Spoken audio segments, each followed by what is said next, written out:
Good morning, Dr. Sundstrom. It's Creighton Goodman. This week we're continuing our efforts towards understanding more about collaboration.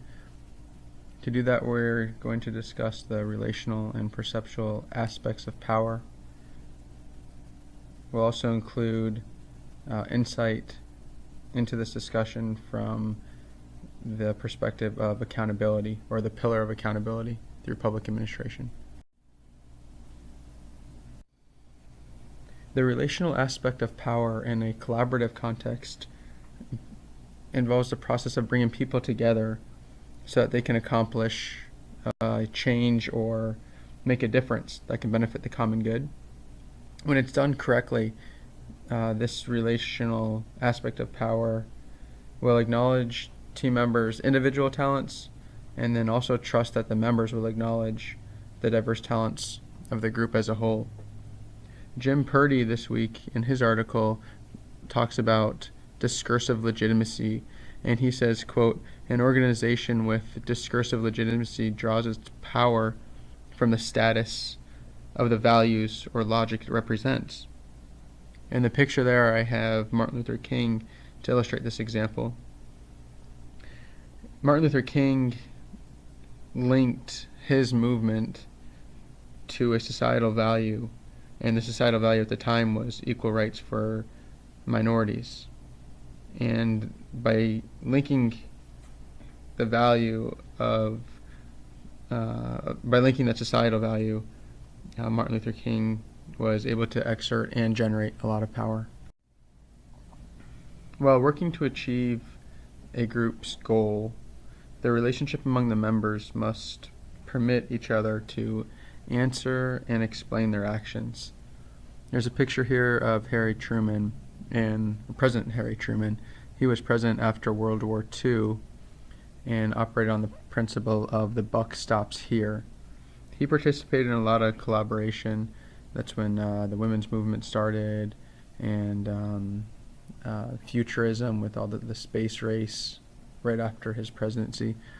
But Harry Truman made it clear to everyone that whether you're a member in his group or him himself, we must answer and explain our successes and our deficiencies.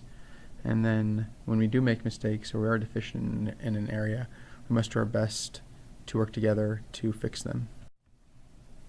Perception is a person's awareness of what is going on around them. In other words, for me to affect change as a team member or to lead a team to implement change, I must be able to perceive the events going on around me. In a collaborative effort, that means looking for the good. When working with others, it's helpful to look for the contribution that a teammate's trying to make. I can do this by opening my perceptions and realizing that there are often more than one way to do things. For example, there's that old saying, 100 ways to skin a cat. This includes involving members with opposing opinions, so you can develop a better perspective. In the previous slide I mentioned looking for the good in our teammates' contributions. From an accountability perspective, I must perceive the environments around us in the most accurate way possible. What this means is when I make a mistake in judgment or misperceive, I must own up to it, hopefully learn from it, and then fix it. As a team member or leader, a constant awareness of a team's collaborative efforts and their progress will help the team down its path towards goal achievement. Jill Purdy in this week's article discusses a power framework and includes strategies of enhancing perceptual power that is accountable and can even be quantifiable.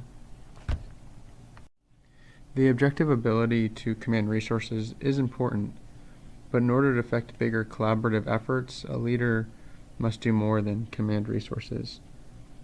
He or she must be more than just a manager. These collaborative efforts do involve team members and their leaders to have relational and perceptive aspects of power. In short, We must acknowledge each other's talents and trust each other. In addition, we should look for the good in our surroundings and be aware and accountable towards each other. We should own up to mistakes and failures, learn from them, and become better team members and leaders.